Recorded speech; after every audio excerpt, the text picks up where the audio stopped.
the Passenger Seat Podcast, a podcast designed to fill your passenger seat with chat about classic cars, all recorded from my 1968 Morris Minor Peggy. I'm Becca, and today I'm on my way home from work.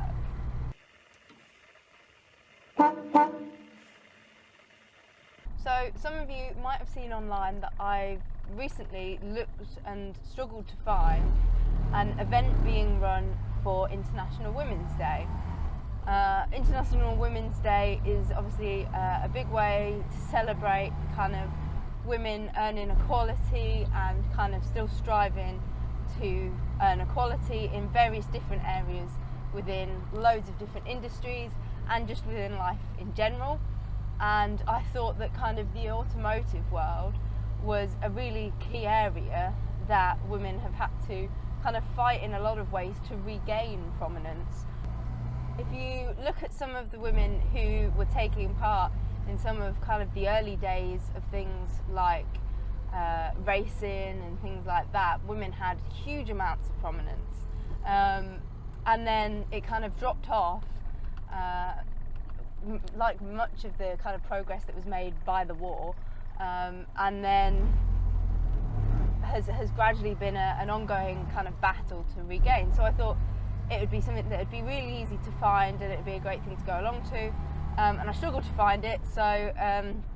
in the kind of madcap way that I guess my brain works, I thought, well, I guess I'll just put one on.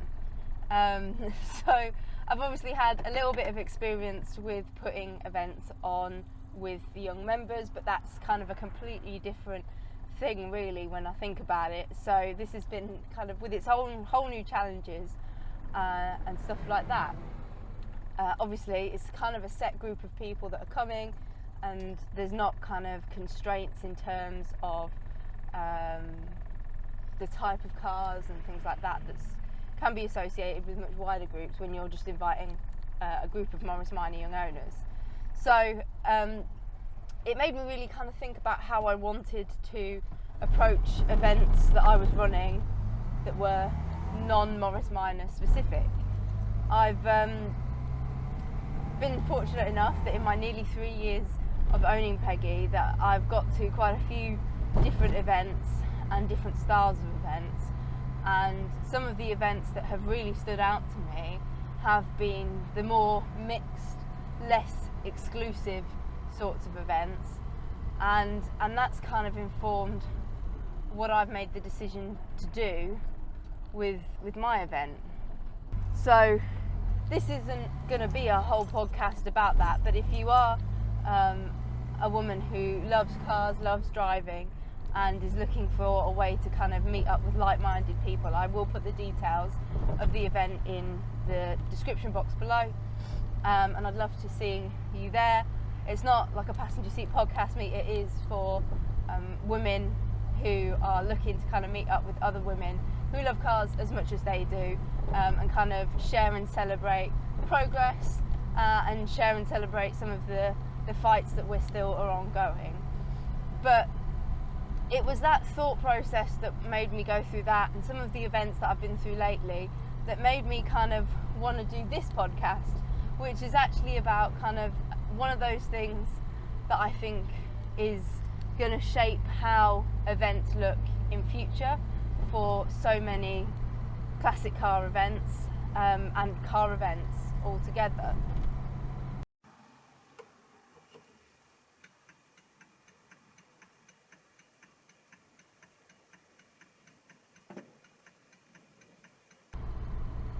Now, I've spoken plenty of times before about how negative I think restrictions and arbitrary rules about what cars are there and what cars aren't are events, especially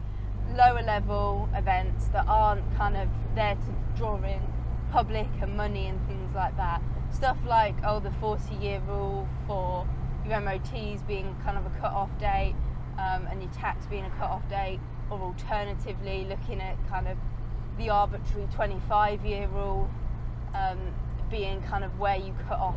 whether cars are considered kind of public parking or not, is something that's kind of irked me for a while in a wide range of ways, and it's obviously something that I've talked about on the podcast before, but it's something that I think is gradually changing with the introduction of meats within the kind of community. Now, I got my car at what was kind of mid-COVID, and the first events that I really started going to were meets. Now, I'm not 100% sure on kind of their relationship in the classic car world. They weren't something that I was familiar with growing up. It was kind of more formal, organised shows in that regard that I spent a lot of my time going to. But I got Peggy, and these meets really took off because the social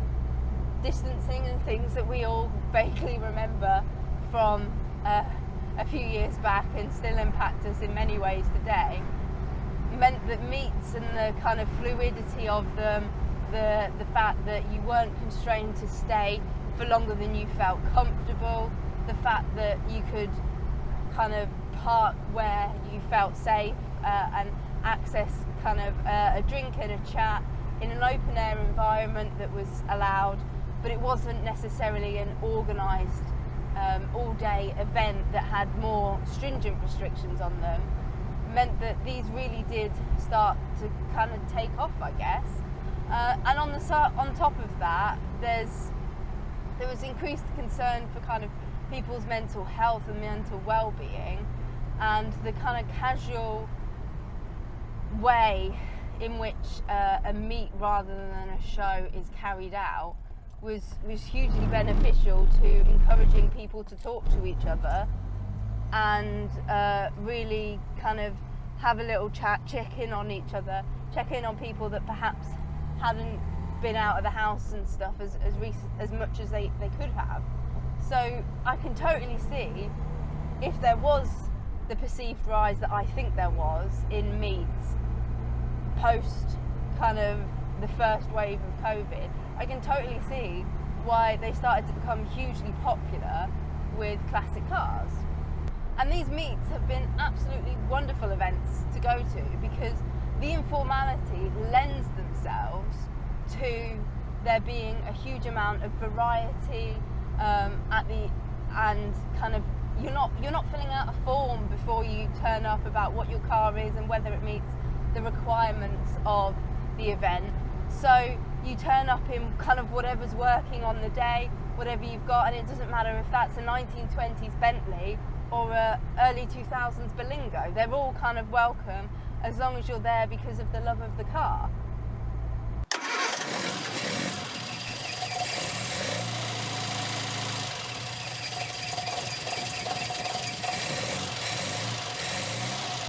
And I think that's really wonderful, but I think it's also important to kind of acknowledge that this is somewhat of a stolen art form, and that we should be kind of making sure that it stays the broad church that it should be. With my day job, I'm really fortunate that I got to design and draw up a module about kind of what we called deviancy in pleasure and leisure. So doing things that are quite unusual and kind of not that normative with your spare time. And one of the topics that we cover in that, because I wrote the module and I really enjoyed talking about it and researching it, is car cruising. And it makes for some really interesting discussions with my students, but it's also highlighted to me the kind of background of these more informal meets, the ongoing engagement with these informal meets, and the difficulties that some groups who love cars as much as a classic, a vintage or a retro owner have in being able to have these meets in an accepting and welcoming environment. So for context, the kind of earliest forms of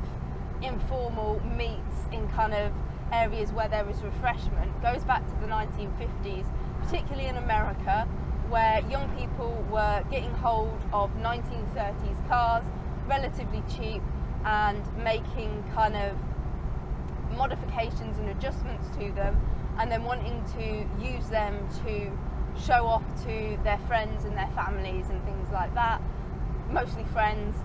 So they would pick up those friends, take them to a local diner and things like that, and they would often consume what they had purchased in the diner in the car park around the cars. And that then led on to things like car cruising and kind of parading those vehicles around to highlight the differences that they had made. And that's kind of what continued to happen. Gradually, as the teenagers from different eras bought cars from a little bit further back and then made the modifications to them to make them kind of their own, and then they wanted to show them off, we had kind of meets and cruises associated with kind of young people for all of time. And that's kind of where the stigma often comes from, is the fact that it's these young people with low experience and kind of learning on their cars, engaging with things that might be seen as kind of a little bit unruly and a little bit dangerous. And so fast forward to present day, we've got groups of people with slightly older than present cars that they've picked up and started to make modifications to. And I've spoken before about the things that the government is trying to implement to reduce the chances of them being able to make those modifications, and then wanting to meet up with other like-minded people and hang out. And yeah, so recently a pretty well-known meet that's popular among those sorts of groups of people was held at a Krispy Kreme car park in a kind of food retail estate on a Sunday morning, and that was kind of shut down and cut down by local government decisions, and there's now restrictions on that car park that prevent them meeting there with their groups of cars, standing around in the car park, perhaps popping in and purchasing some food and things like that from the establishments. And it's a shame, because those sorts of groups are quite often shaped by a bad egg or two, but are doing something that's not all that different to what us classic retro and modern drivers are doing, with little or no interference. They're meeting up in a place casually, informally, having a cup of coffee, having a cup of tea, and then having a chat, and then sharing some thoughts and some stories before heading off on their day. And not to put too fine a point on it, but there's people who do dodgy repairs and questionable things to their modern cars, and there's people that do that to their classic cars. So we can't really be tarring all of the people of one with the same story just because that's what local media outlets and things like that really want to push, and create this kind of moral panic around.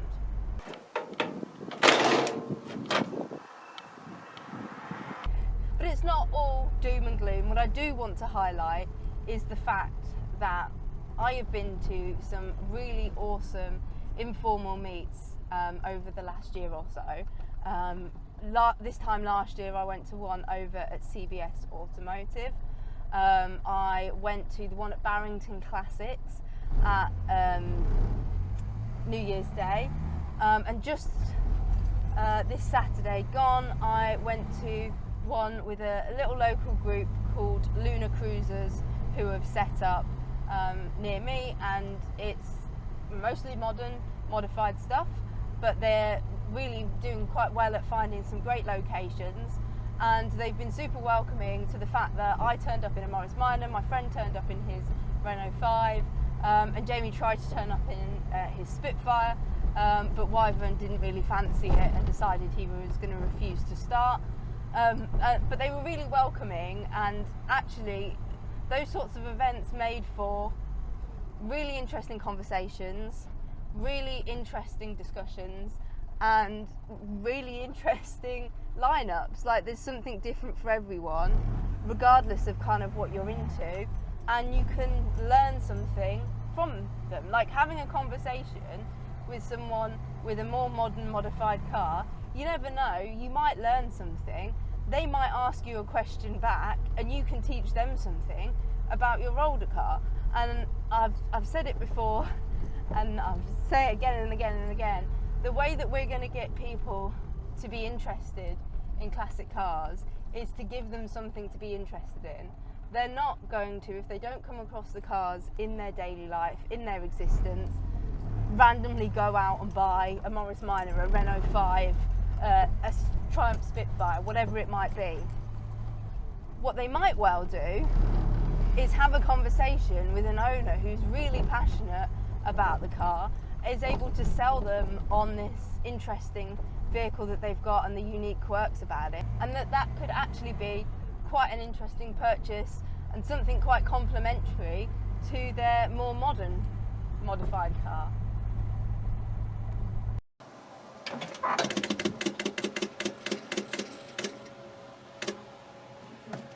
The other thing that got me thinking, and it's worth pointing out, is that at this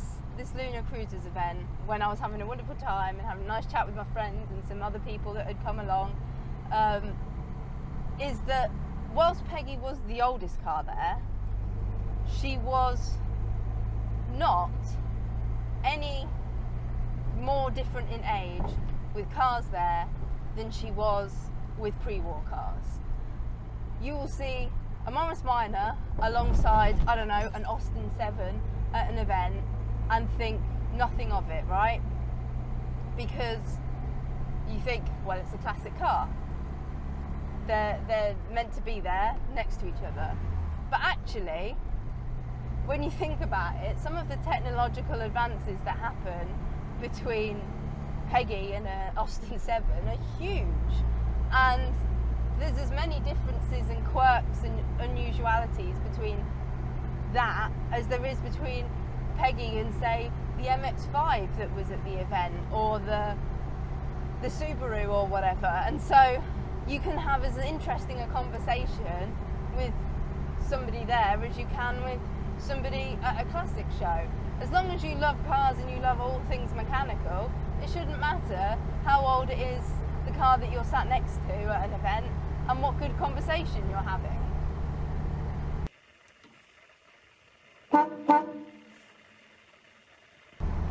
So, in summary, because I know that I've rambled on for some time, as usual with these things, but I guess that's what you guys come here for. I think long live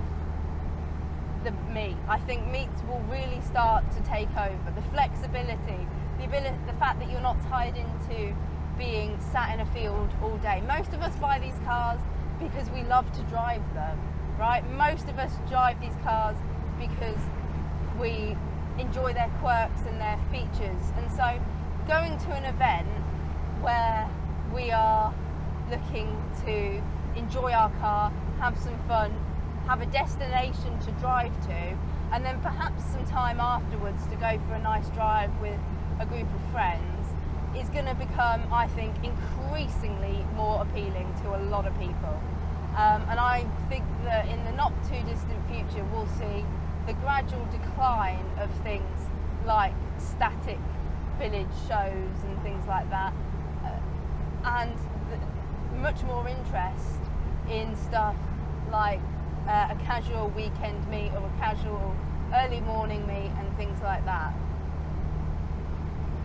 So when we're designing these meets, when we're keeping these meets in mind as show organisers, I think it's really important that you keep them as open and as friendly and as unlimited as possible. Having as many people at a meet like that, talking to each other, sharing in their experiences, is only going to make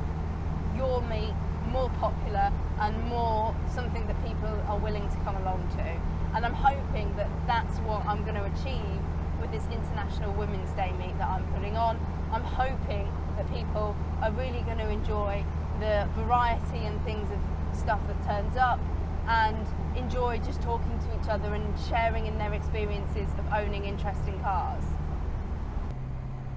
So on that note, what I'd really like to do is hear about any really exciting or interesting meets that you guys have been to. What was the kind of weirdest lineup of things next to each other? Like, did you see a 1920s Bentley next to an early 2000s Berlingo? Kind of, what did you experience? And in the meantime, I'd like you to drive safely and happy motoring.